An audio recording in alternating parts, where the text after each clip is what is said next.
కేరళలో అది జరగలేదు. అక్కడ కాంగ్రెస్ వచ్చింది. కాంగ్రెస్ వచ్చిన తర్వాత మీరు రోడ్ల మీద చూస్తే, ఇప్పుడు ప్రస్తుతం రోడ్ల మీద చూస్తే పాకిస్తాన్ జెండాలు పట్టుకొని ముస్లిం మతస్థులందరూ కూడా ఊరేగుతున్నారు. ఇప్పుడు ఈ సాతాన్ బిడ్డ చెప్పింది నిజమేనా? ముస్లింలు పాకిస్తాన్ జెండా పట్టుకుని ర్యాలీలు చేశారా? కేరళలో మీరు స్క్రీన్ మీద చూడండి ఈ జెండాని ఒకసారి.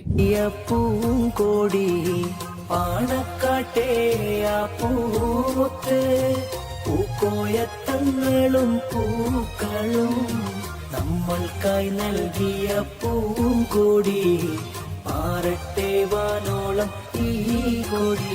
2026 ഇലക്ഷൻ അങ്ങനെ നമ്മളെ UDF തോക്കിയിട്ടുണ്ടല്ലേ.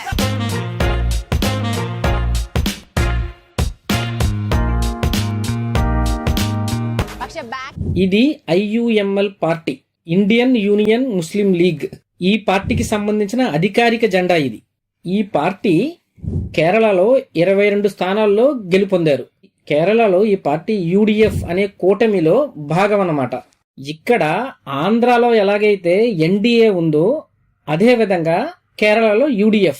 అంతేకాకుండా తమిళనాడులో కూడా IUML పార్టీ 2 MLA సీట్స్తో అక్కడ TVK ప్రభుత్వానికి మద్దతు ఇచ్చి TVK ప్రభుత్వం నిలబడడంలో సహకారం అందించింది కూడా ఇదే ముస్లిం పార్టీ.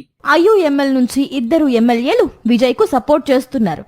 IUML మీ క్రైస్తవులు కూడా కొంతమంది చేతిలో బైబిల్ పెట్టి మరి మా క్రైస్తవుడు సీఎం అయ్యాడు అని సెలబ్రేషన్ చేసుకుంటున్నారు. చూడండి ఈ పాస్టర్ గారు ఎంత బాగా నవ్వుతున్నాడో, మొహం వెలిగిపోతుంది.